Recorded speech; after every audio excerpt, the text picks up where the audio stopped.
আমার আব্বার ভিডিওটা লাইক শেয়ার কমেন্ট করবেন।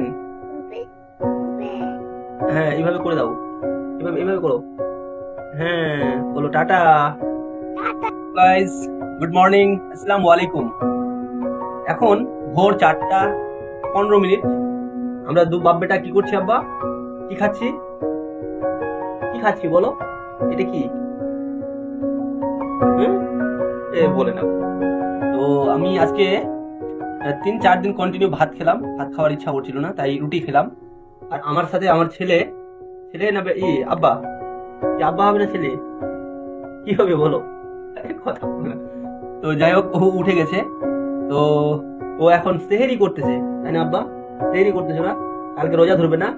হ্যাঁ, কটা রোজা দিবে কালকে? হ্যাঁ, একটা। সকালে ভাত টাত কিছু খাবে কি? কিছু খাবে না, কিছু খাবে না, শুনছেন? সকালে 6টা না বাজতেই তো ওর জন্য মানে কি লাগে ওর? মুড়ি, গুড় আর দুধ লাগবে। এখন বলতে যে একটা রোজা দিয়ে কিছু খাবে না, কিছু খাবে না আব্বা কালকে সারাদিন এমনিতে থাকবে। আরে বাপ রে। তো বন্ধুরা, আপনারা তাড়াতাড়ি উঠেন, সেহরি খান। আর এই মাত্র 30টা রোজা, তার মধ্যে 5টা কন্টিনিউ চলে গেছে। আলহামদুলিল্লাহ, আল্লাহ আমাদের সবাইকে 30টি রোজা রাখার তৌফিক দান করুক। আমরা অনেকেই উঠতে চাই না, অলস করি। এই কয়েকটা দিন, 1 মাস শয়তানকে আল্লাহ বেঁধে রেখেছে। কোন শয়তান আছে যে আমাদেরকে এই সেহরির সময় উঠতে বাধা দেয়? তো আমরা তাড়াতাড়ি উঠেন, সেহরি খান আর আল্লাহর নামে রোজা দেন।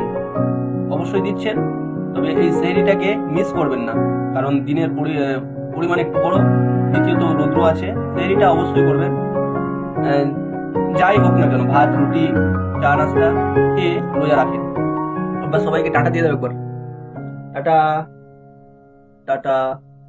আর বলো আমার আব্বার ভিডিওটা, বলো আমার, বলে দাও, সবাই সবাই দেখতেছে তোমাকে, বলো আমার আব্বার ভিডিওটা লাইক শেয়ার কমেন্ট করবেন। হ্যাঁ এইভাবে করে দাও, এভাবে এভাবে করো। হ্যাঁ বলো টাটা। দেখা হবে আবার গতকাল। দাও একটা আমাকে পাপ্পি দিয়ে দাও এখানে।